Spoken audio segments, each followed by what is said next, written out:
육체의 겉모양을 꾸미기를 좋아하는 사람은 여러분에게 할례를 받으라고 강요합니다. 그것은 그들이 그리스도의 십자가 때문에 받는 박해를 면하고자 하는 것입니다. 할례를 받는 사람들 스스로도 율법을 지키지 않으면서 여러분에게 할례를 받게 하려는 것은 여러분의 육체를 이용하여 자랑하려는 것입니다. 그런데 내게는 우리 주 예수 그리스도의 십자가 밖에는 자랑할 것이 아무것도 없습니다. 그리스도로 말미암아 내 쪽에서 보면 세상이 죽었고 세상 쪽에서 보면 내가 죽었습니다. 아멘. 우리 하나님은 사랑이십니다.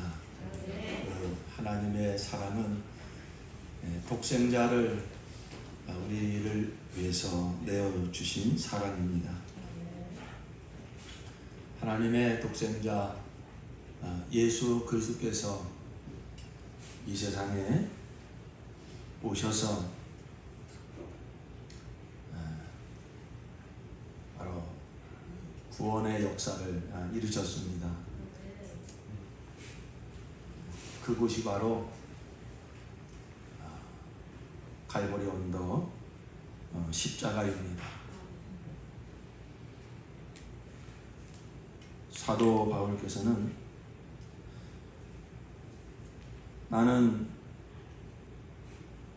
내게는 우리 주 예수 그리스도의 십자가밖에는 자랑할 것이 아무것도 없습니다.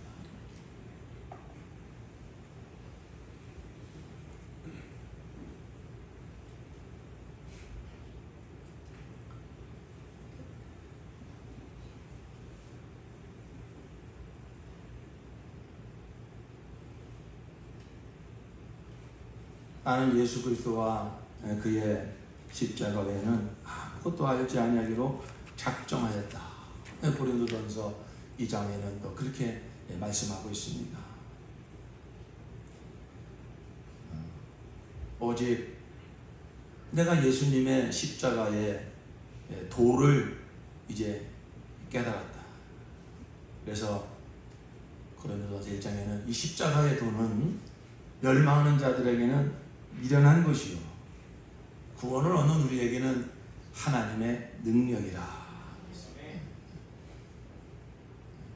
유대인은 표적을 구하고 헬라인은 지혜를 찾으나 우리는 십자가에 못 박힌 그리스도를 전하니 유대인에게는 거리끼는 것이요 헬라인에게는 미련한 것이로되 오직 부르심을 입은 자들에게는 헬라인이나 유대인에게나 그리스도는 하나님의 지혜요 하나님의 능력이라. 사도 바울이 얼마나 지식이 많은 사람이었습니까?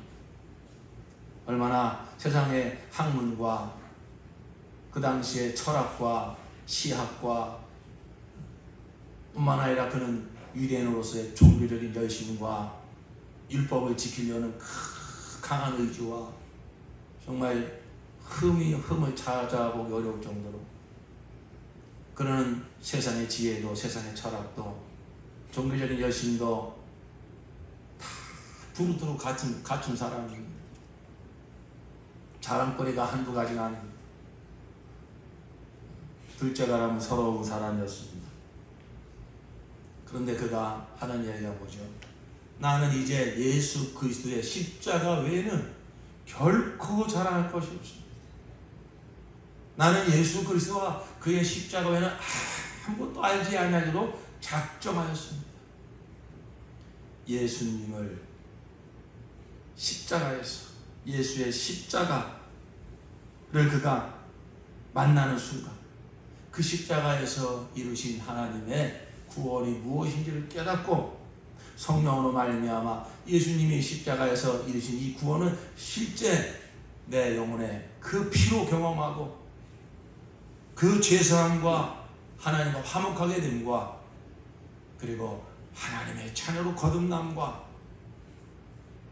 사망 것을 이기신 그 능력으로 이제 세상을 이기는 이러한 능력을 그가 그 모든 것이 다 십자가로 말미암아 다 이루어졌고 그리고 내게는 다만 믿음으로 그걸 가지게 해줬구나.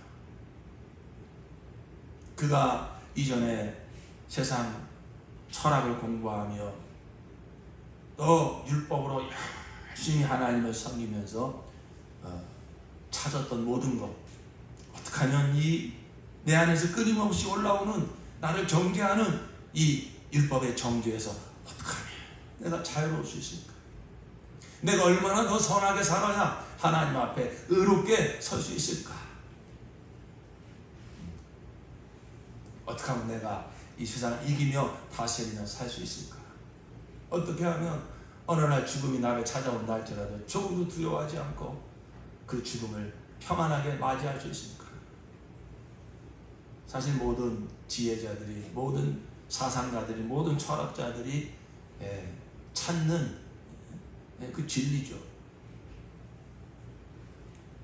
사도 바울은 그 길을 세상의 어떤 철학으로, 그 종교적 열심으로 그런 것을 얻어보려고 했지만은 얻을 수가 없었어요. 그런데 그가 예수님을, 더 정확하게 예수님의 십자가, 예수의 십자가 복음을 딱 깨닫는 순간, 이 십자가의 돌을 딱 붙잡는 순간, 이전에 그가 찾고자 했던 모든 답이 예수의 십자가에서 다 있구나.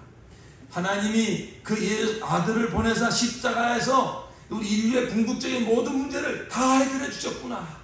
이 완전한 죄사함과 하나님 앞에 의롭다 함을 얻고 설 수 있는 자격과, 그리고 나의 마음으로 닫은 사망 권세 사탄의 진멸과, 그리고 이제 이 세상을 이길 수 있는 능력과, 이 모든 것이 예수님의 그 십자가에서 다 이루어졌구나. 그때로부터 사도 바울은 이제 방황 끝난 것입니다. 진정한 우리가 진리를 만나면 방황은 끝나야 됩니다. 왜 아직도 방황을 할까요? 진리를 못 만났으니까. 진리를 알 테니 진리가 너희를 자유케 하리라. 진리는 복수로 존재할 수 없는 겁니다. 기독교에도 진리가 있고 불교에도 진리가 있고 그럴 수 없는 거예요. 어떻게 진리가 둘이 존재할 수 있습니까? 참은 오직 하나요. 우리 인간을 구원할 수 있는 유일한 진리는 예수께서 직접 하신 말씀처럼 내가 곧 길이요 진리요 생명이니 나로 말미암지 않고는 아버지께로 갈 자가 없느니라. 오직 예수만이 진리입니다. 예수의 십자가만이 우리 인간을 구원하는 유일한 길이요 유일한 진리입니다. 예수의 십자가도 구원의 길이 있고, 뭐 불교의 어떤 그 극기와 그 명상과 철학에도 뭐 진리가 있고, 아니요. 오직 예수만이 유일한 중보자, 하나님과 사람 사이 유일한 중보자, 유일한 구원자예요. 그뿐만 아니라 우리를 구원하신 유일한 사건, 우리 죄인들이 죄사함 받고 하나님과 화목하게 되고 하나님의 생명으로 거듭나 하나님의 자녀가 되어 영생하게 되는 유일한 사건, 그것은 바로 예수의 십자가밖에 없습니다. 이게 진리입니다.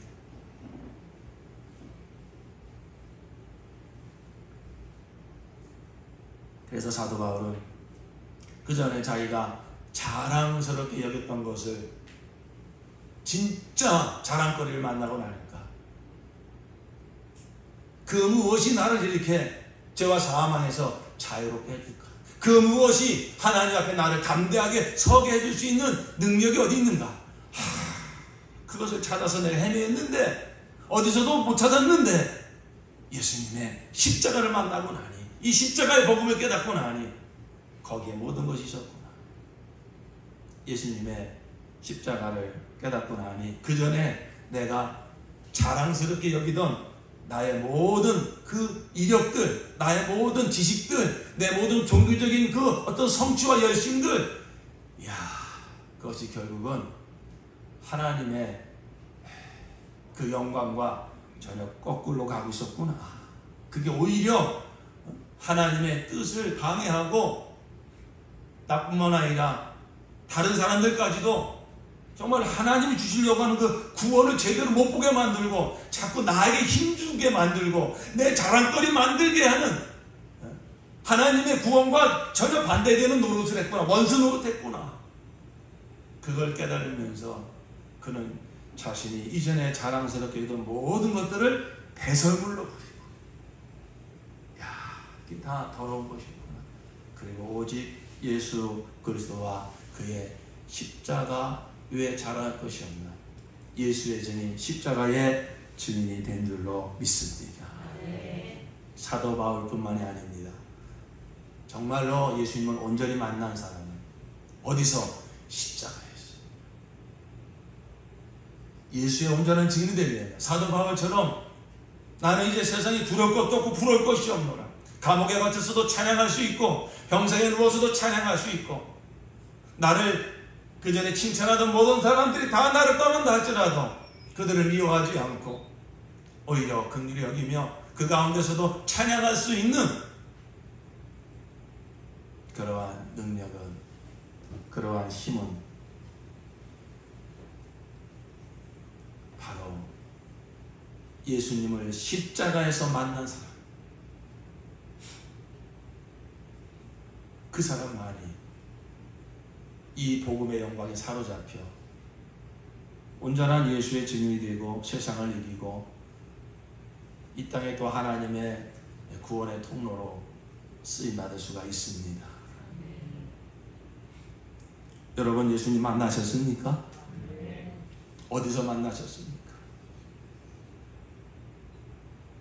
예수님의 무엇을 자랑하고 계십니까? 누구를 만나든지 예수님을 증거하고 싶습니까? 내 구주 예수를 자랑하고 싶습니까? 진짜 예수님을 만났다면 세상 돈으로도 줄 수 없는, 세상 어떤 지식으로도 가질 수 없는, 세상의 어떤 위대한 종교로도 감히 줄 수 없는 진정한 제사함과 하나님과 화목하게 됨과 하나님의 자녀로 거듭나서 영생하게 되는 이 진정한 복을 받았다면, 예수님을 만났다고 하는 것은 예수로 말미암아 이 구원을 얻었다는 거예요. 어찌 나 혼자만 알고 있겠습니까? 어떻게 자랑하고 싶지 않겠습니까? 그런데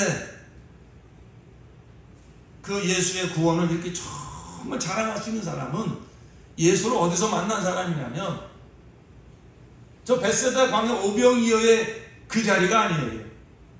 죽은 나사로가 뚜벅뚜벅 걸어 나온 그러한 능력을 경험한 그 자리도 아닙니다. 거친 파도를 잠재우는, 그 갈릴리 파도를 잠재우는 그 이적을 경험한 그 자리도 아닙니다. 그들은 자기의 그 육체적인 피로를 채워주는 경험을 하였어요. 배고픔을 해결받았어요.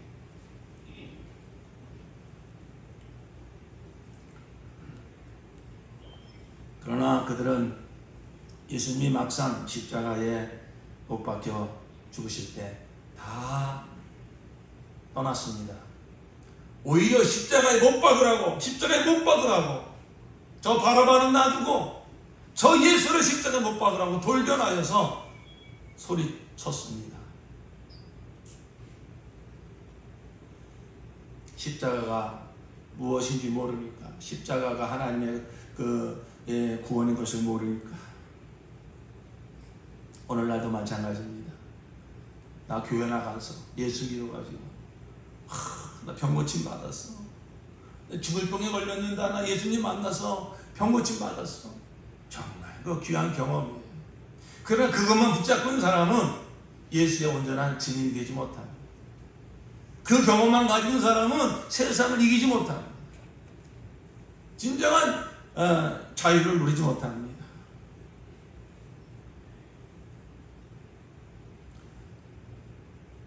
바로 갈릴리 파도가 잠잠해지는 그 자리도 아니고요, 산에 올라가서 그 세상 어떤 사람도 말하지 못하는 권세 있는 그 세계오늘 말씀한 산상수훈을 들은 그 자리도 아니고요. 죽은 나사로가 또박또박 걸어 나오는 문둥병이 고침받는 그 이적의 현장도 아니고요. 직접 내가 먹고 배부른 그 물고기 2마리, 5마리 떡 2덩어리, 그것이 갑자기 5,000명을 먹이는 그 이적의 현장, 거기 있던 사람들은 본 것만 아니라 직접 먹었어요. 예수의 이적을 경험했어요. 그래가지고 그 사람들이 어떻게 했습니까? 야, 이런 능력이 있는 사람이라면 우리의 메시아가 될 수 있다. 그들이 생각하는 메시아는 힘 있는 사람, 그 로마를 때려 엎을 수 있는 그런 메시아를 기다렸으니까요. 그러니까 예수님을 높이 우리의 왕이 되어달라고 추대한 거예요. 그러나 예수님은 피하여서 산으로 기도하러 가셨죠. 거기서 예수를 만난 사람, 내 문제 해결해주는 예수, 어마어마한 능력을 행하는, 세상 임금들 다 때려 엎을 것 같은 그러한 능력을 보여주는 예수, 거기서 예수를 만난 사람, 거기서 예수를 경험한 사람,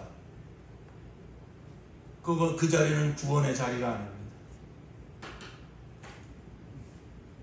거기서 예수를 만난 사람은 예수의 온전한 증인이 될 수 없습니다. 우리는 예수를 어디서 만나야 되는가? 하나님은 병도 고쳐주십니다. 문제도 해결해 주십니다. 그러나 그것은 과정이에요. 하나님이 살아계심을 우리가 그러한 물리적인 경험을 통해서라도 좀 알 수 있도록 기도응답도 주시고 병고침도 주시는 거예요.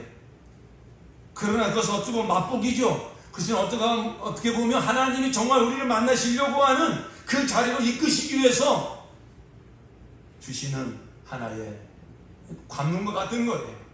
우리는 그 자리를 통과하여서 어디까지 나가야 되느냐? 갈보리 언덕 십자가 앞까지 나아가야 될 줄로 믿습니다. 거기서 예수님 만나요. 나는 예수님을 만났습니다. 그래서 나는 죄사함 받았습니다. 나는 이제 자유합니다. 나는 세상과 상관이 없습니다. 나는 사탄과 상관이 없습니다. 나는 의로운 자가 되었습니다. 나는 하나님의 자녀가 되었습니다. 이렇게 확실하게 말할 수 있는 사람은 바로 갈보리 언덕, 그 십자가 앞에 나아가서 나 같은 죄인을 위하여 십자가에 달려 피 흘려 죽으신 예수를 십자가에서 만난 사람, 십자가에서 예수를 만난 사람만이 정말 그가 구원받은 사람, 그가 정말 나는 예수의 십자가밖에 잘할 것이 없다고 예수의 온전한 증인이 될 수가 있습니다.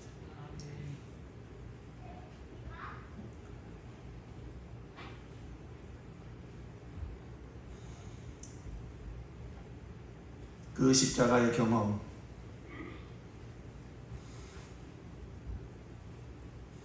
바로 그것이 예수와 함께 나 옛사람은 죽고 예수와 함께 새 사람으로 거듭난 이 중생의 경험, 구원의 경험이 일어나는 곳이 어디냐? 그게 바로 십자가예요. 우리는 나의 구원을 복음에 비추어서 점검해야 됩니다. 나는 예수를 어디서 만났는가? 예수를 십자가에서 만난 사람의 분명한 경험은 회개의 경험이에요. 정말 나 죄인입니다. 하나님 앞에서 나 죄인입니다. 내 죄가 얼마나 무시무시한 죄냐면 예수를 내 죄가 사함받기 위해서는 아무런 죄가 없는 하나님의 아들이 와서 죄인처럼 저 십자가에 달려 처절하게 하나님의 진노를 다 받아내시면서 죽어야만 사함받는 것이 바로 나의 죄였습니다. 내가 바로 예수를 십자가에 못 박아 죽인 내가 죄인입니다. 로마 군병이 찌른 것이 아닙니다. 유대인들이 가룟유다 예수를 판 게 아닙니다. 바로 내가 장본인입니다. 내 죄가 예수를 십자가에 못 박았어요. 내 죄가 예수의 옆구리에 창을 찔렀어요. 내 죄가 예수의 머리에 가시면류관을 박았어요. 바로 내 죄 때문에. 내가 바로 그 죄인입니다. 십자가를 정말 온전히 경험한 사람은 그 십자가 앞에서 나뒹굴면서 내가 바로 죄인이라고, 내가 존재론적으로 어머니 뱃속에서부터 내가 죄악 중에 잉태한 놈이라고, 어쩌면 내 모든 삶이 이렇게 하나님과 대적하면서 내가 주인 노릇하면서 이렇게 살았는가, 그러한 회개의 경험을 가지게 되는 거죠.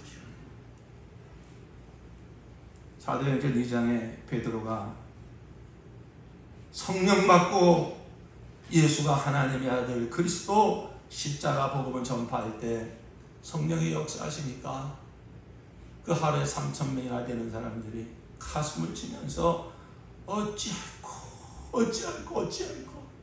회개 역사가 일어나는 거죠. 그것이 개인적으로든 또는 이렇게 집단적으로든 바로 십자가의 복음이 온전히 전파되어질 때에 성령이 역사하셔서 구원의 역사가 일어날 때 반드시 십자가 경험을 하게 돼요. 그 십자가 경험을 하게 될 때에 일어나는 공통적인 경험이 뭐냐면 나는 죄인입니다. 나보다 더 악한 죄인이 어디 있습니까? 내가 바로 하나님의 아들 예수를 십자가에 못 박은 죄인입니다. 이 회개의 경험이 일어나는 거예요.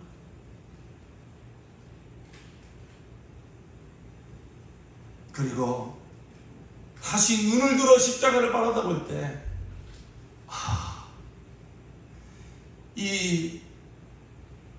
이 끔찍한 죄가, 존재론적인 이 죄가, 이 원죄가 마음과 겉으로는 포장을 했지만은 하나님의 공의는, 하나님의 법은 내 마음과 생각까지 다 보시면서 그 심판하시는 법이에요. 내가 형제를 미워했는가? 내가 살인했느니라. 내가 여인을 보고 음욕을 품었는가? 네가 간음했느니라. 내가 남의 물건을 보고 탐심을 품었는가? 네가 도둑질했느니라. 이게 하나님의 의라고요. 이게 하나님 나라 법이라고요. 그러니까 그런 것을 다 포장하고, 겉으로 포장하고, 아무리 하나님 사람 앞에서는 감출 수 있을지 모르지만 하나님 앞에서는 감출 길이 없어요. 십자가의 복음은 그걸 다 드러내는 것입니다. 그래서 이 십자가의 복음을 한번 정면으로 부딪히는 사람은 나뒹굴게 돼 있어요.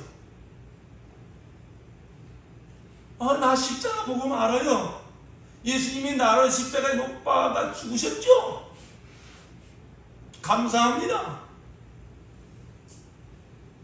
그러면서 여전히 남을 비판하고 판단하고 정죄하고 자기가 죄인인 것을 정말 가슴을 치면서 한번 나뒹굴면서 회개한 경험이 없다. 그는 지식으로 알고 있는 거예요. 그는 십자가 예수님 만난 사람이 아니에요. 그냥 지식으로 십자가를 알고 있는 거지. 하나님이 독생자를 내어놓고 십자가에 못 박아 죽이신 것은 십자가의 어떤 지식을 주려고 한 것이 아니고 십자가의 무슨 철학을 우리 이 세상에 주시려고 하는 것이 아니라 예수의 십자가 경험을 믿음으로 실제 나의 경험으로 가져서 그 무엇으로도 해결받았었는 이 죄 문제를 해결받고 사단의 권세로부터 자유함을 얻고 하나님과 화목하게 되어 하나님의 자녀로 거듭나 영생을 주시려고 하는 하나님의 놀라운 구원의 역사인 줄로 믿습니다. 사랑하는 성도 여러분, 그러잖아도 이 코로나 상황에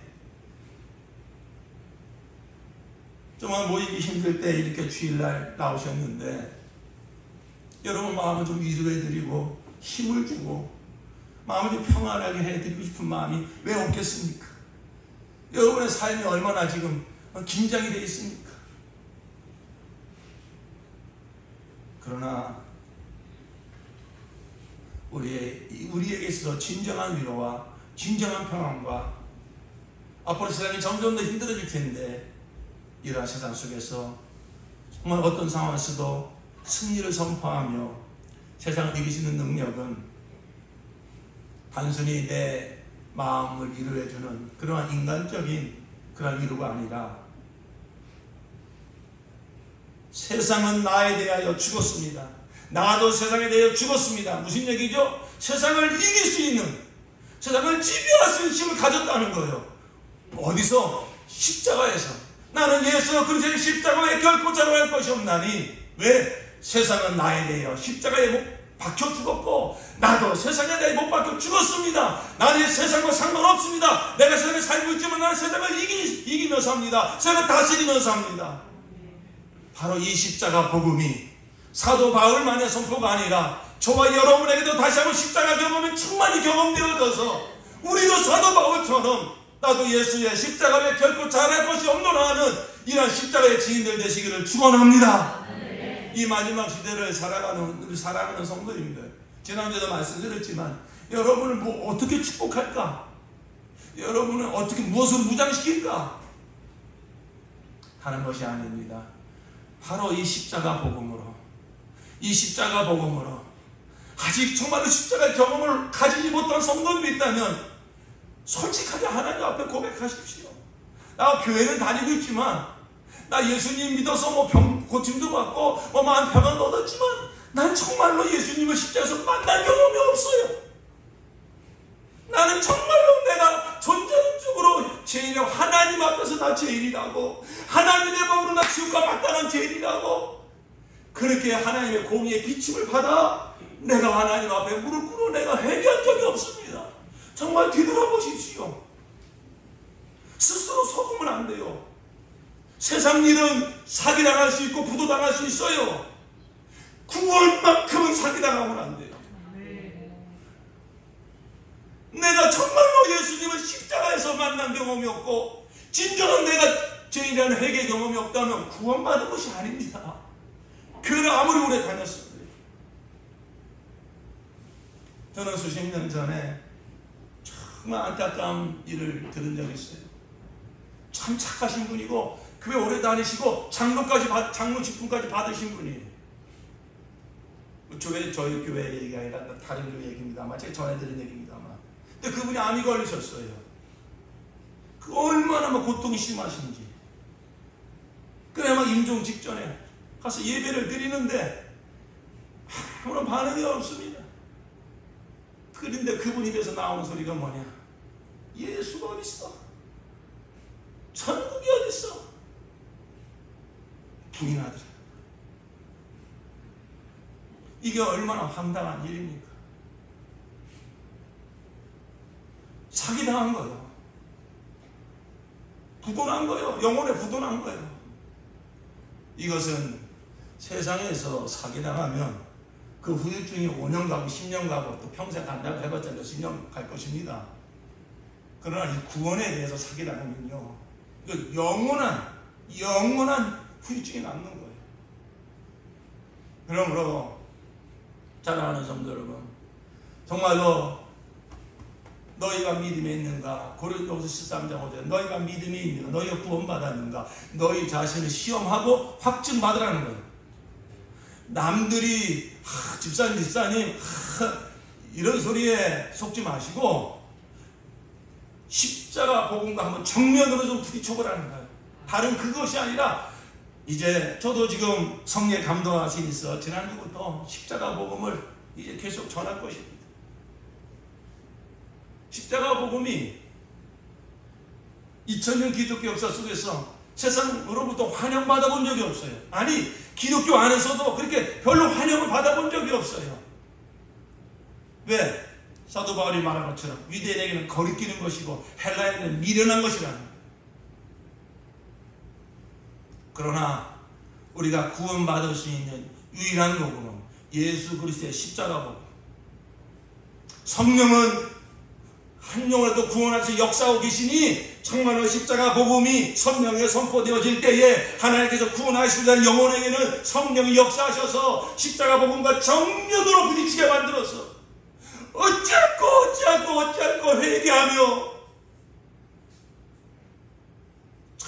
진정한 구원에 이르는 회개를 하게 할 것이요, 그렇게 진정한 회개를 한 자에게는 다시 한번 눈을 들어 십자가 바라다 볼 때, 그래, 그 무엇으로 해결받을 수 없는 그 끔찍하고 추악한 죄를 내가 다 여기서 내 죄를 죄값을 치른다. 내 몸을 뚫고 흘러나오는 그 피가 너의 죄를 영원히 단번에 다 사하였노라. 다 이루었다 선포하시는 구원주 예수를 만나게 될 줄로 믿습니다. 이게 십자가 복음이요. 사탄은 다른 소리는 달콤하게 다 들리게 하면서 십자가 복음은 빗나가게 합니다. 십자가 복음은 타협하게 만듭니다. 목을 탑니다. 희석합니다. 그래서 이 십자가 복음이 얼마나 사람들 귀에 거리낌이 없이 들리게 만드는지 몰라요. 십자가 복음이 온전히 전해지면 나타나는 반응은 둘 중에 하나입니다. 회개하고 무릎 꿇어 내가 죄인입니다. 이 죄를 위해서 십자가에 달려 나의 모든 죄값을 치르신 예수를 내 구주로 환영합니다. 회개하고 예수를 구주로 영접하든지 아니면은 이런 하나님이 우리를 구원하는데 독상제를 내어놓고 십자가에 피 흘려 죽게 하여 나를 구원했다고, 이런 말도 안 되는 이런 원시적인 그런 얘기 나한테 하지 마시고 아주 미련하게 여기고 아주 거리끼게 여기고, 아니 내가 구원이 필요하다는 거 오케이, 그건 인정해. 내가 죄인이가 오케이, 그거 인정해. 근데 십자가는 뭐라고 말하지? 모든 사람이 죄를 범하였으며 하나님의 영광에 이르지 못하더니, 나의 죄가 어느 정도 죄냐면 저 연쇄살인범, 저 끔찍한 살인자, 저 간음자, 그런 사람들과 다를 것이 없다는 거예요. 십자가는 모든 사람을 다 살인자요, 간음자요, 다 지옥 가서 영원히 형벌 받을 자로 십자가는 다 정죄하는 거예요. 그러니까 거리끼는 거예요. 누가복음 18장에 보면 그 성전에 그 바리새인과 그 죄인이 세리가 함께 기도합니다. 바리새인이 뭐라고 기도합니까? 하나님, 나의 기도를 늘 들어주시니 감사합니다. 자기가 11조 열심히 하고 금식도 많이 하고 구제도 많이 한 걸 하나님께 자기 의를 드러냅니다. 그런데 마침 저 성전 저 마룻바닥 저 끝자락에서 그 죄인 세리가 와서 무릎을 꿇고 기도하는 게 마침 보입니다. 그러니까 이 바리새인이 자기의 의를 하나님께 자랑하려고 싶은데 마침 잘 됐어요. 그래서 그 바리새인이 하는 얘기가 보면, 나는 저 죄인 같지 않습니다. 나는 저 죄인 같지 않습니다. 그러면서 비교하면서 나는 하나님의 12조 잘 드렸습니다. 금식도 3일마다 한 번씩 했습니다. 나는 불쌍한 사람 열심히 도왔습니다. 그때 그 세리는 저 멀찍이서 가까이 오지도 못하고 저 멀찍이서 맨 뒷자리에서 어떻게 기도합니까? 가슴을 치면서 하나님, 저를 불쌍히 여겨주시옵소서. 저를 불쌍히 여겨주시는데 자기가 죄인인 걸 너무 잘 알아. 나는 죄인입니다. 이 죄인을 불쌍히 여겨주시옵소서. 자랑거리가 없어요. 저 바리새인은 자랑거리가 없어요. 내놓을 건 죄밖에 없어요. 하나님, 나를 불쌍히 여겨달라. 가슴을 치며 기도하지. 예수님께서 그 이야기를 하시면서 뭐라고 말씀하죠? 누가 하늘나라 갈 것 같으냐? 누가 먼저 하늘나라 갈 것 같으냐? 저 바리새인이 아니요, 저 죄인 세리다. 십자가가 왜 거리끼는지 아십니까? 똑같이 취급하거든요. 오히려 자기 의를 자랑하고 자기의 공로를 자랑하고 자기 남을 막 판단하면서 나는 저 사람 같지 않다고 이야기하는 사람을 예수님은 어떻게 합니까? 이 하나님의 법은 어떻게 합니까? 이 십자가는 어떻게 합니까? 완전히 내다 꽂는 거예요. 먼지바닥에 내 뒹굴게 만드는 거예요.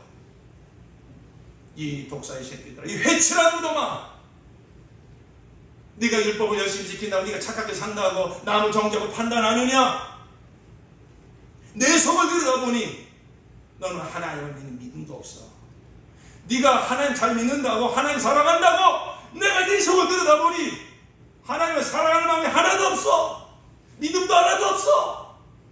그러면서 너는 너만 지옥 가는 게 아니라 다른 사람들까지 미혹하게 만들어서 함께 지옥으로 끌고 들어가는구나.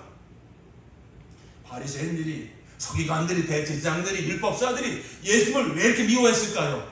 예수님이 무슨 잘못을 했습니까? 그는 하나님의 아들입니다. 아무런 그런 잘못한 게 없어요. 그는 오히려 병자를 고쳐줬습니다. 그는 하나님 나라의 귀한 권세 있는 교훈을 말씀해 주셨습니다.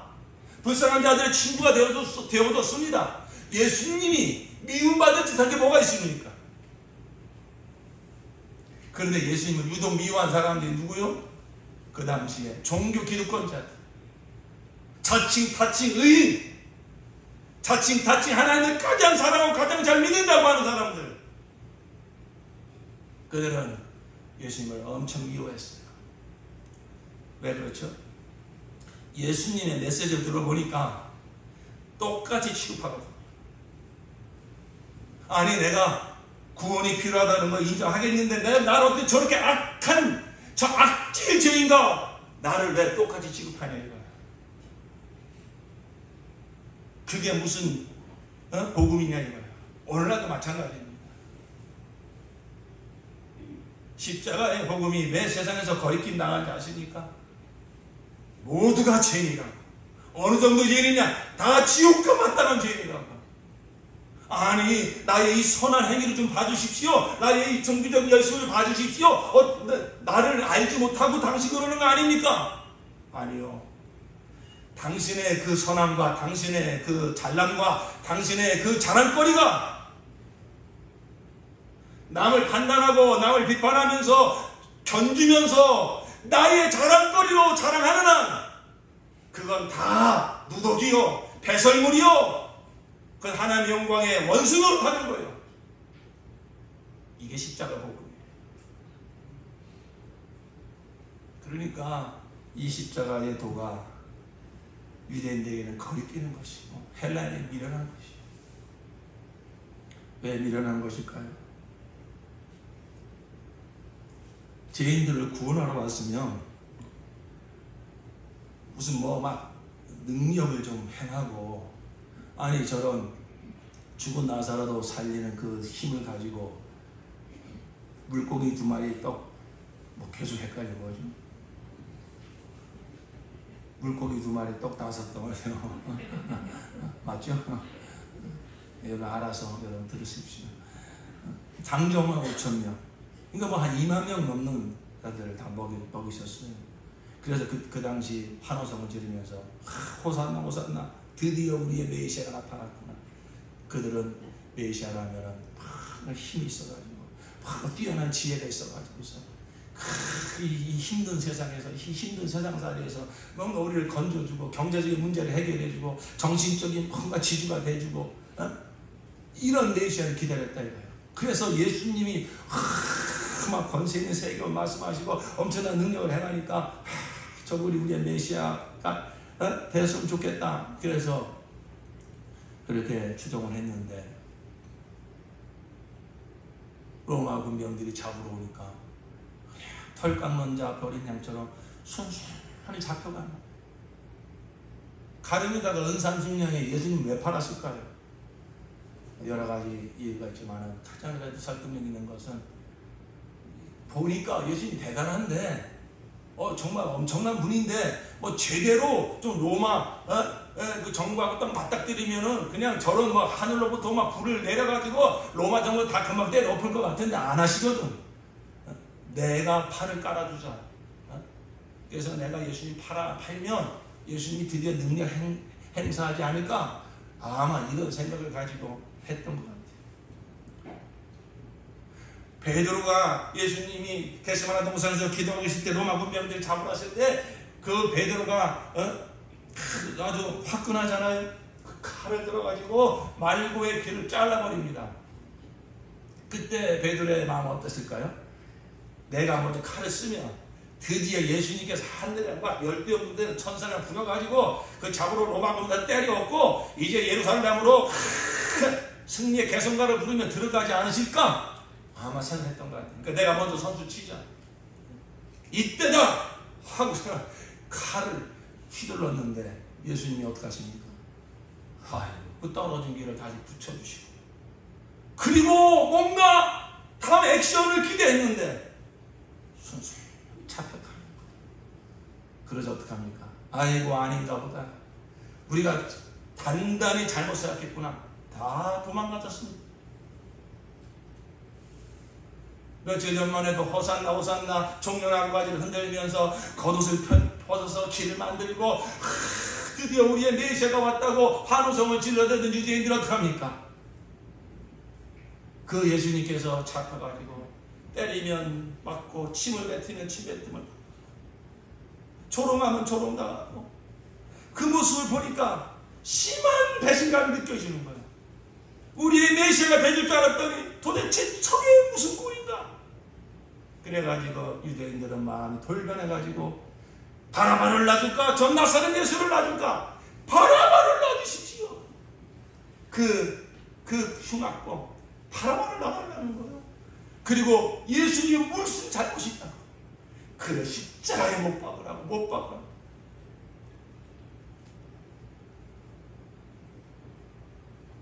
그러니까 이 십자가의 도가 세상 사람들에게는 참 어리석은 거예요. 그런 능력을 가지고 어떻게 저렇게 아무리 힘도 쓰지 않고 십자가에 달려 죽는 거예요. 그리고 옛날이나 지금이나 세상 사람들이 이 힘든 세상에서 우리를 이렇게 좀 구원해 주려면 힘이 있든지 아니면 뛰어난 사상이 있든지 그 당시에는 더 그런 게 심했죠. 그래서 그 헬라 철학이라는 게 지금도 세상을 나는 지배하고 있어요. 무슨 소크라테스, 무슨 아리스토텔레스, 그래서 무슨 스토아 학파, 무슨 에피쿠로스 학파, 그게 뭐죠? 이게 진리다. 이게 힘들고 어려운 세상에서 이렇게 살면은 뭔가 여기 평안이 있다. 뭔가 이길 수 있는 힘이 있다. 시대마다 등장하는 그 철학들이 있어요. 사상가들이 있어요. 그래서 그들이 마치 구두 행세를 합니다. 세상 사람들이 다 그 사상을 받아들입니다. 지금은 포스트 모더니즘이라고 해서 지극한 개인주의. 내가 옳다고 하면 옳은 것이고 좋으면 좋은 것이고 마치 이것이 이 세상을 살아가는 데 있어서 아주 뭔가 평안하게 살아갈 수 있는 길처럼 또 제시되고 있지 않습니까? 그런데 예수의 십자가는 뭐요? 무슨 거기서 예수님이 십자가에 복음이라는 게 무슨 뛰어난 사상이 아니지 않습니까? 그것은 무슨 철학이 아니지 않습니까? 그건 사건이에요. 우리를 구원하러 오셨다고 하는 예수가 무슨 소크라테스를 초월하는 어마어마한 무슨 철학을 가르쳐줬으면은 이 헬라인들이 정말 뛰어난 지혜가 여기 있군요. 세상을 구원하는 사상이 여기 있군요. 이렇게 받아들일 텐데 사도 바울이 아테네 지방에 가서 복음을 전할 때 거기 사람들이 다 모여들잖아요. 그 사람들은 맨날 모여가지고 무슨 사상이 무슨 철학이 세상을 구원할까 아주 신기한 어떤 그 사상을 말하는 사람이 있으면 전부 모여들어가지고 귀를 기울이고 혹시 여기에 세상을 구원하는 사상이 있을까? 사도 바울이 가서 예수를 말하니까 처음 듣는 얘기네 모여든다 이거예요. 근데 이건 사상이 아닙니다. 이건 사건입니다. 이건 역사적으로 이런 사건이다. 하나님의 아들 예수가 오셔서 우리의 모든 죄를 짊어지고 십자가에 죽으셨다. 그러니까 기대를 하고 어마어마한 무슨 뛰어난 사상, 철학이 있는 줄 알고 왔다가 실망하는 거죠. 다른 종교에게서 뭐하지만 불교는요 아주 심오한 철학입니다. 철학. 무슨 뭐 공적시색, 뭐 색증시고 뭐 그러면서 얼마나 웬만한 사람들은 무슨 얘기인지 몰라요. 아주 사상이 깊어요. 철학이 깊어요. 그러나 우리 기독교의 십자가 복음은요 그런 게 아니에요. 이건 사건이에요. 하나님 일으킨 사건이에요.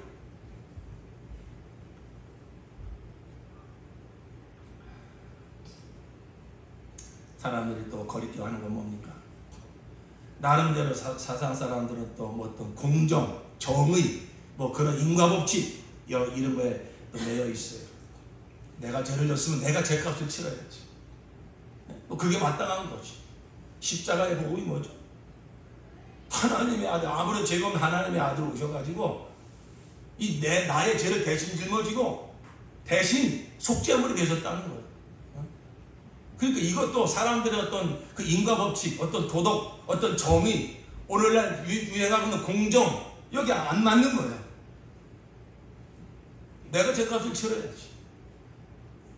너의 죄값을 치르기 위해서 많은 종교에서 그러지 않습니까? 극기를 해라, 고행을 해라, 선행을 해라. 그러면 사람들이 그건 아주 쉽게 받아들입니다.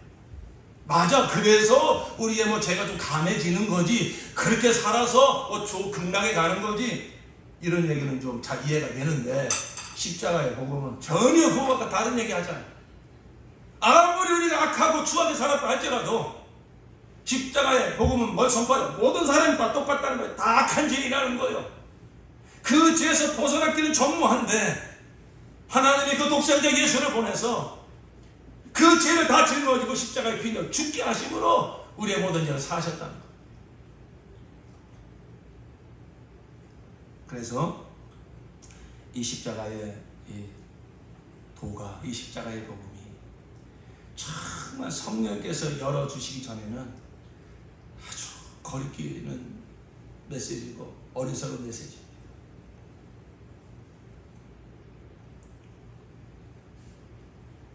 그러나 구원을 얻은 우리에게는 이 십자가의 도가 멸망하는 자들에게는 어리석은 소리지만 구원을 얻은 우리에게는 하나님의 능력이라.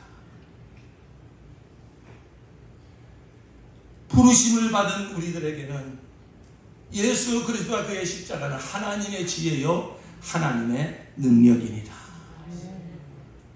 고린도서 2장에 그래서 사도 바울은 그 철학자들에게, 그 종교인들에게 참 바보 같은 놈, 저 완전히 또라이가 됐구나, 저렇게 똑똑하던 놈이 저렇게 세상의 모든 걸 다 섭렵한 저 똑똑한 친구가 어떻게 저런 어리석은 소리를 하고 다니냐, 그걸 다 알아요. 그걸 감수해요. 그래서 그가 고린도서 2장에 뭐라고 말하면, 형제들아 내가 너에게 나가 하나님의 증거를 전할 때, 하나님의 증거가 뭐죠? 예수 십자가 보고 전할 때에 말과 지혜의 아름다운 것으로 아니하였느니 내가 너희에게서 예수 그리스도와 그의 십자가 외에는 아무것도 알지 아니하기로 작정하였노라. 다른 것을 내가 듣고 다른 것을 알아서 거기에 내가 속지 않겠다는 거야. 네. 내가 너희 가운데 거할 때 약하며 두려워하며 심히 떨어온다.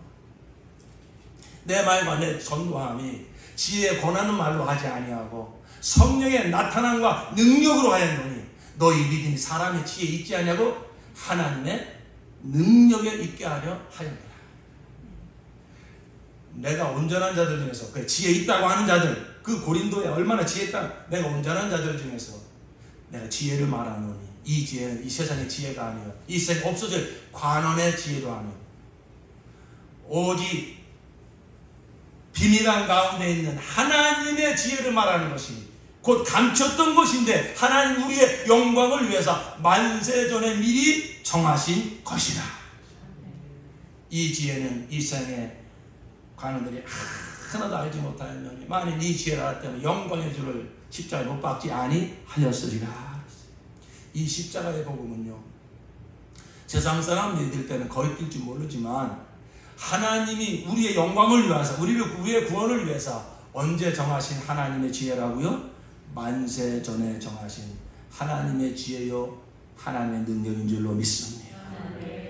그래서 하나님이 사람을 지으시고 마귀에게 속아 죄를 지을 거 아십니다.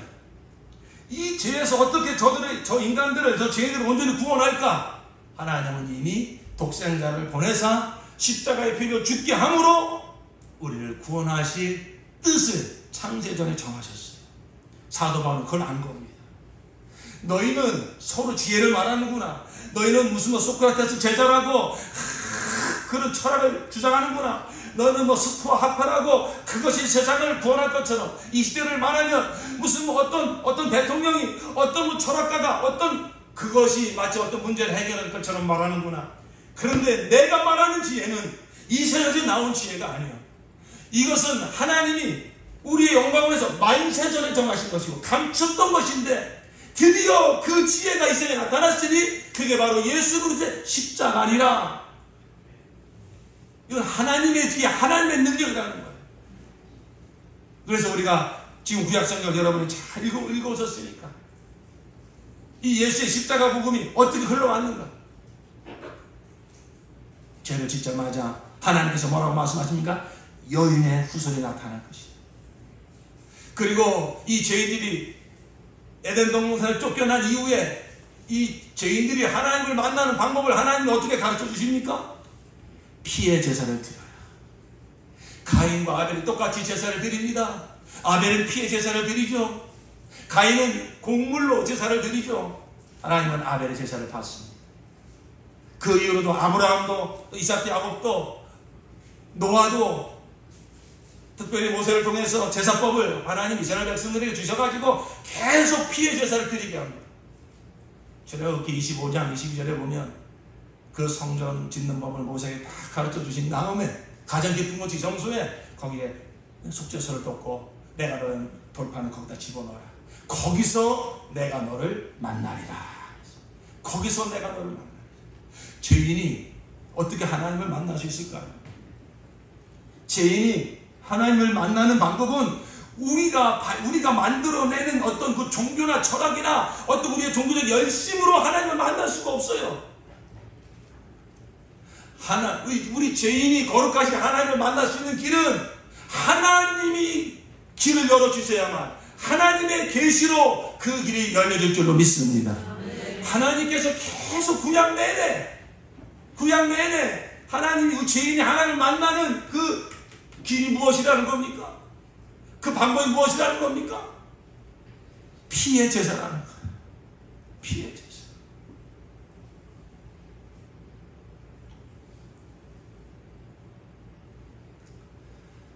십자가의 복음을 우리가 정말로 깨닫고 거기서 구원을 받은 성도들은 예수의 보혈을, 예수의 피의 복음을 들으면 가슴이 뛰어요. 예수의 핏소리를 들으면 사람들은 무식하다고 무슨 피의 신약을 이야기하냐고 거짓하지만 정말 십자가에서 예수를 만난 사람은 예수의 보혈을 찬양하고 싶고 예수의 보혈을 높이고 싶고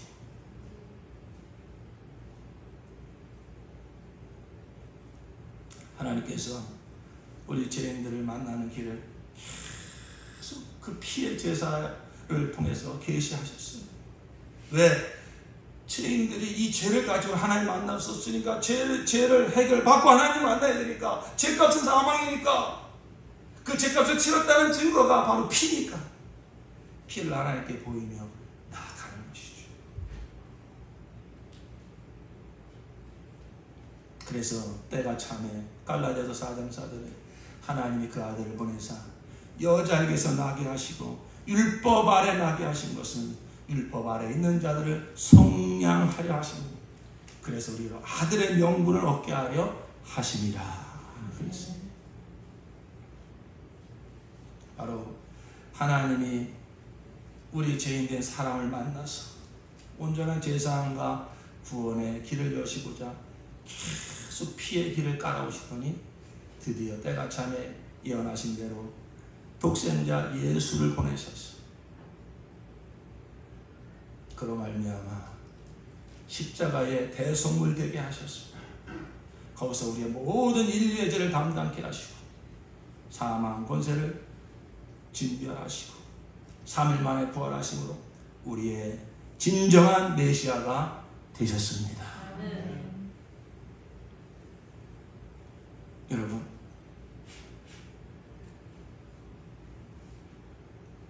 무엇보다 중요한 것은 이 십자가에서 예수를 만나는 거예요.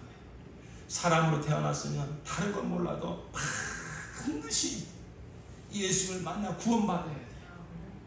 그 예수를 만나서 구원받을 수 있는 길을 하나님이 수천 년간 준비하셨다가 그 예수를 보내서 열어놨어요. 오늘날 성령께서 바로 우리 죄인들이 하나님을 만나 죄사함받고 구원받을 수 있는 복음을 지금 전파하시는데, 그게 바로 예수님의 십자가 복음이란 말입니다. 사랑하는 성도 여러분, 예수님을 정말 만나셨습니까? 어디서 만나셨습니까? 십자가에서 만나야 돼요. 베세다 딜렘에서 머물러 있으면 안 됩니다. 맨날 내 먹고 문제 해결해 달라고 그렇게만 예수님을 찾고 있으면 안 돼요. 그러다가 죽으면 구원 못 받는 거예요. 거기서 머물지 말고 빨리 십자가로 나아가야 돼요. 십자가에 나아가 예수님을 만나야 돼요. 십자가로 나가 예수님을 만나는 길이 뭡니까? 성령께서 이렇게 먼저 예수 십자가를 경험하여 구원받은 자를 통해서 이 십자가 복음을 전하게 하신다고요.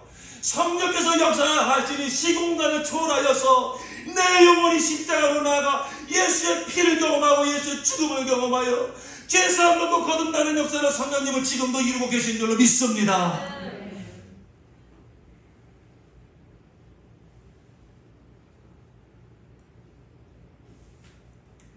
그러기 위해서 사탄에게 속으면 안 돼요.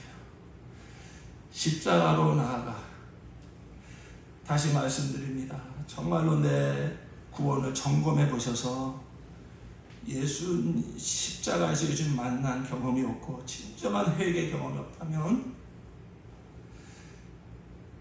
사모하는 마음을 가지고, 내 인생에 가장 중요한 거 먹고 사는 문제도 아니고 자식 가르치는 것도 아니고 무슨 사업 성공하는 것도 아닙니다. 그건 다 두 번째 문제예요. 언제 내가 하나님께 부름받을지 모르는데, 나 같은 교회에서 하나님 구원의 길을 다 열어놓으셨는데, 특별히 우리 몸된 교회 새로 신청을 통해서 십자가 복음을 매주에게 전파하게 하시는데, 주여, 내가 바로 그 십자가 예수님 만나기 원합니다. 정말로 여러분 한 주 동안 그런 사모함을 가지고 기도하시고, 그리고 정말로 오늘 이번 주니까 이번 주에 주님 나를 만나주시렵니까? 이번 주일날 선포되는 십자가 복음을 통해서 내 영혼의 예수님 만날 수 있겠습니까? 이런 사모함을 가지시고 주의를 기다리시고 오시기 바랍니다. 다른 거 여러분 세상에서 다른 거 누리지 못해도 아무 상관없어요. 나의 구원주 예수를 십자가에서 만나 죄사함 받고 거듭나 하나님의 자녀가 될 수 있다면 그것이 가장 큰 축복을 받는 길인 줄로 믿습니다. 또 한 부류의 성도님들에게 권면합니다. 나 분명히 예수님을 십자가 경험을 통해서 구원받은 건 나 분명해. 그런데 나도 사도 바울처럼 정말 십자가만을 내가 자랑하겠노라. 그렇게 예수의 담대한 증인이 되어지고 세상을 이기고, 그런 날마다 예수의 형상으로 변화되어가는 이 구원이 날마다 이루어져야 되는데, 여전히 내가 아직도 세상에서 헤매고 있고 이 자아에 계속 눌리고 있고 뭔가 예수의 형상을 이루지 못하고 있고 하나님의 영광을 드러내지 못하고 있다면 그것을 해결할 수 있는 길도 오직 한 가지밖에 없어요. 십자가 앞으로 나아가는 것입니다. 여러분, 예수님의 십자가는 우리가 구원받을 때 한 번 필요한 게 아닙니다. 일회용이 아닙니다. 예수의 십자가는 나를 구원하시는 능력이 있을 뿐만 아니라 구원받은 내가 날마다 세상을 이기며 하나님의 형상으로 변화되어가며 세상을 이기는 능력을 날마다 십자가에서 우리가 공급받는 줄로 믿습니다. 다른 거 없습니다. 날마다 십자가 앞에 서십시오. 스스로 속지 말아라. 하나님은 업신여기지 말아라. 너희가 심은 대로 거두리라. 육체를 위해 심은 자는 육체로 썩어진 것을 거둘 것이고 성령으로 심은 자는 성령으로부터 영생을 거두리라 그랬어요. 여러분, 성령으로 심는다는 게 뭘까요? 바로 십자가 복음 붙들고 사는 거예요. 항상 십자가 앞에서 출발하는 거예요. 나는 죽고 예수로 사는 자. 항상 십자가에서 출발한다면 내가 나타나지 않을 것입니다. 이 십자가 영광이 항상 나를 밝혀줄 것입니다.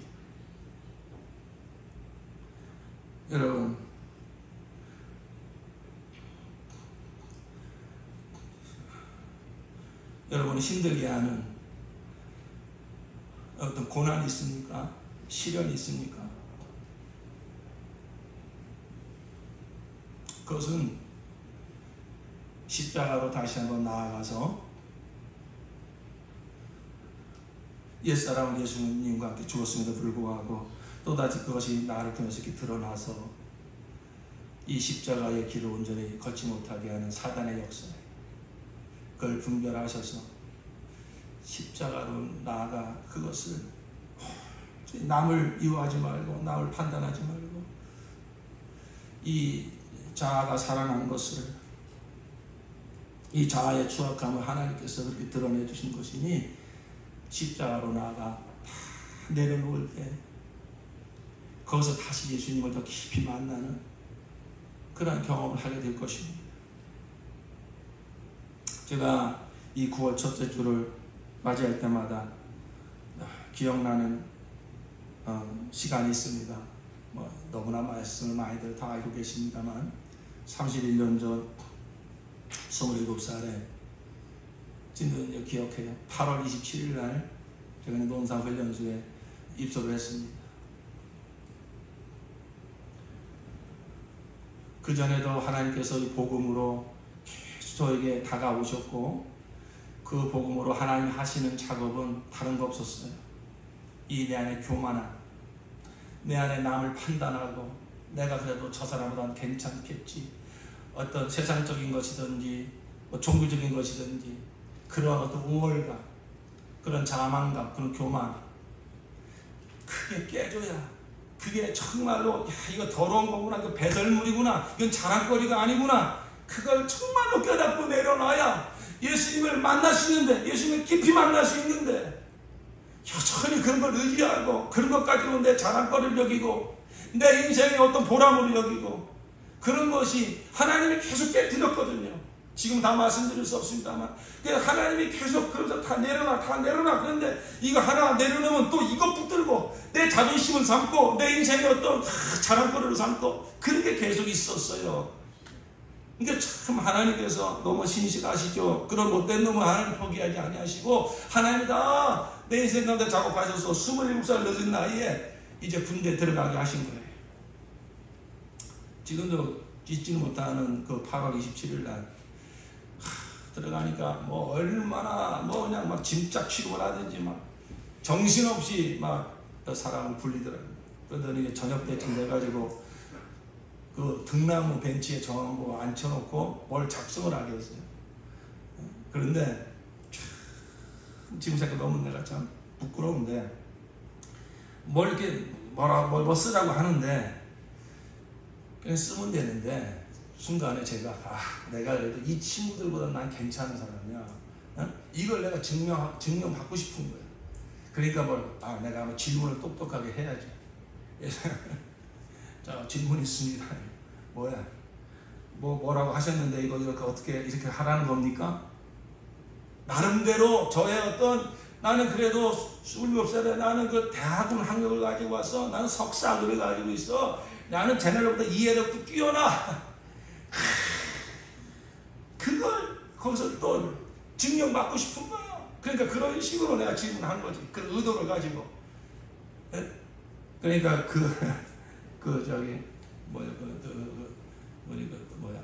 조교가 뭐라고 그랬을까요? 야, 너 참 똑똑하구나. 그랬을까요?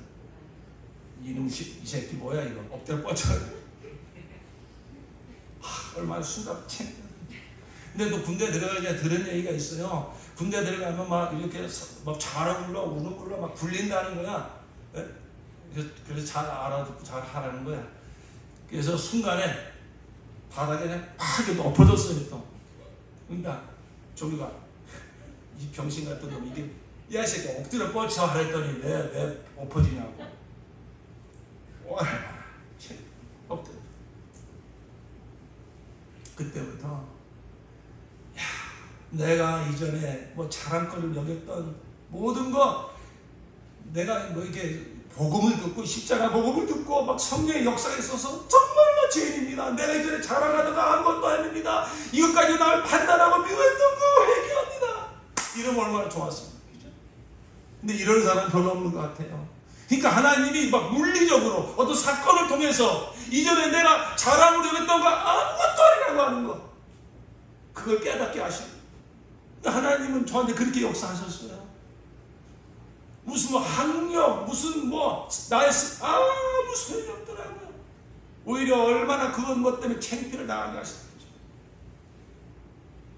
그래서 그날 밤에 목포를 뒤집어 쓰고, 그러니까 막 먼저 간 제 아우가 군대를 먼저 갔는데요. 막 너무 위대해 보이는 거야. 야, 이 군생활을 어떻게 해석해?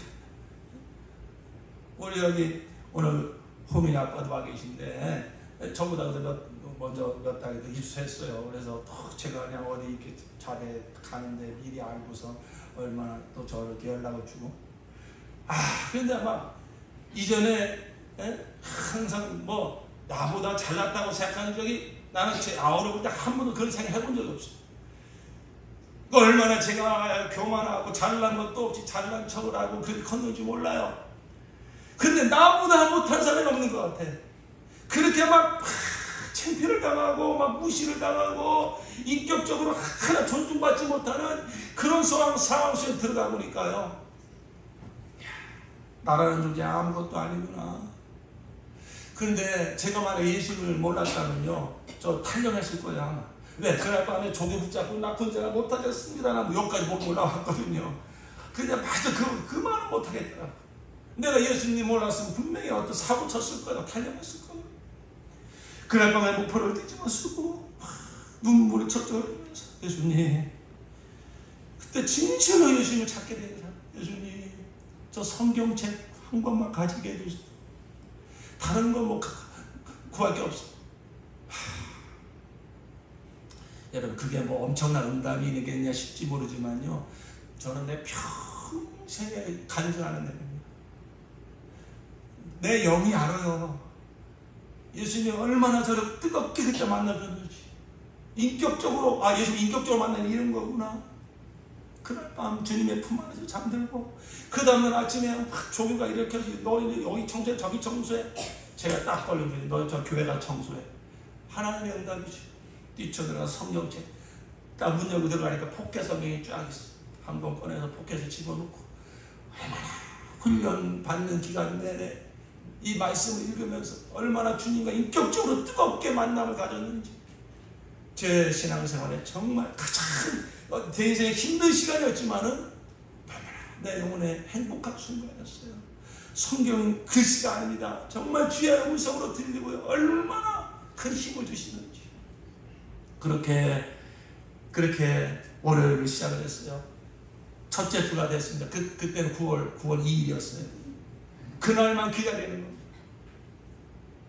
주일날 아침에 제가 국당번이나 국통을 빨리 치우고, 이제 군대에서 종교행사라고 해요. 빨리 가서 교회 가려고 하는데, 거기서 그 또 종교한테 걸려가지고서 너 왜 국통을 끌고 다니느냐, 바퀴를 달아놓고 끌고 다닌다고 뭐라 그래요. 그래서 그 막 질펀질펀한 식당에 무릎을 꿇혀놓고 막 뺨을 때립니다.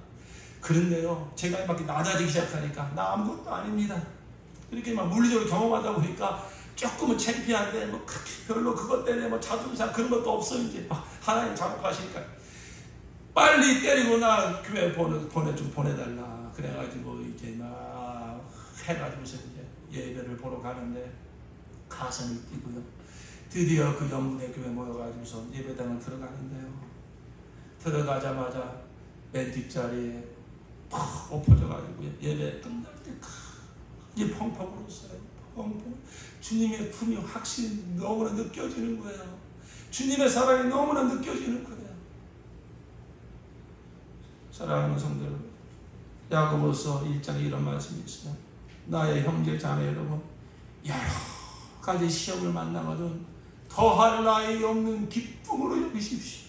여러분, 여러분의 믿음의 시련이 인내를 만들어내는 거 알지 않습니까? 여러분, 더 인내하십시오. 그래서 아무 부족할 것이 없는 온전하고 장성한 사람이 되십시오. 여러분, 왜 여러분 자존심을 건들고 나를 막 주장하고 싶고 나의 오름을 드러내고 싶고, 그게 여러 가지 시험이거든요. 여러분, 스트레스를 주는 모든 이런 먹고 사는 문제뿐만 아니라 특별히 인간관계에 있어서 그런 일이 왜 생겨날까요? 십자가 앞으로 나아가라고요. 십자가 앞에 나아가서 처음 내가 예수님 만났을 때 나의 존재가 어땠는가 생각해 보라고요. 그러면서 나 아무것도 아닙니다. 정말 아무것도 아닙니다. 오히려 이런 고난을 통해서, 이런 시련을 통해서 내 안에서도 부족 살아나려고 하는 이 자아를, 본질을 깨닫게 하시고 다 내려놓게 하시고 예수님을 더 깊이 만날 수 있는 이런 기회인 것을 하나님 좀 고백합니다. 그러면서 저 앞에 모든 거 다 내려놓을 때 그때 어떻게 됩니까? 예수님을 더 깊이 만나게 되고 예수의 형상을 닮아가게 되고 아무런 부족할 것이 없는 온전하고 장성한 사람을 예수의 형상을 더 닮아가게 되는 것입니다. 사랑하는 성도들, 이제 우리 모든 성도들께서 아직도 예수님을 십자가에서 만나지 못한 성도들 계시다면 꼭 결단하시고 내가 이 십자가 복음을 들으면서 예수님을 만날 수 있는 이러한 경험을 달라고 기도하시고, 아직도 내가 예수님을 믿고 구원받은 것이 분명함에도 불구하고 평안이 없고 아직도 내가 예수님의 자랑할 것이 십자가를 자랑할 것이 없노라라는 고백이 터져나오지 못한다면 그거 다시 한번 십자가 앞에 나가서 다 내려놓고 정말 우리도 예수와 십자가에 자랑할 것이 없는 그러나 저와 여러분들에게 예수 이름을 축원합니다. 기도합시다.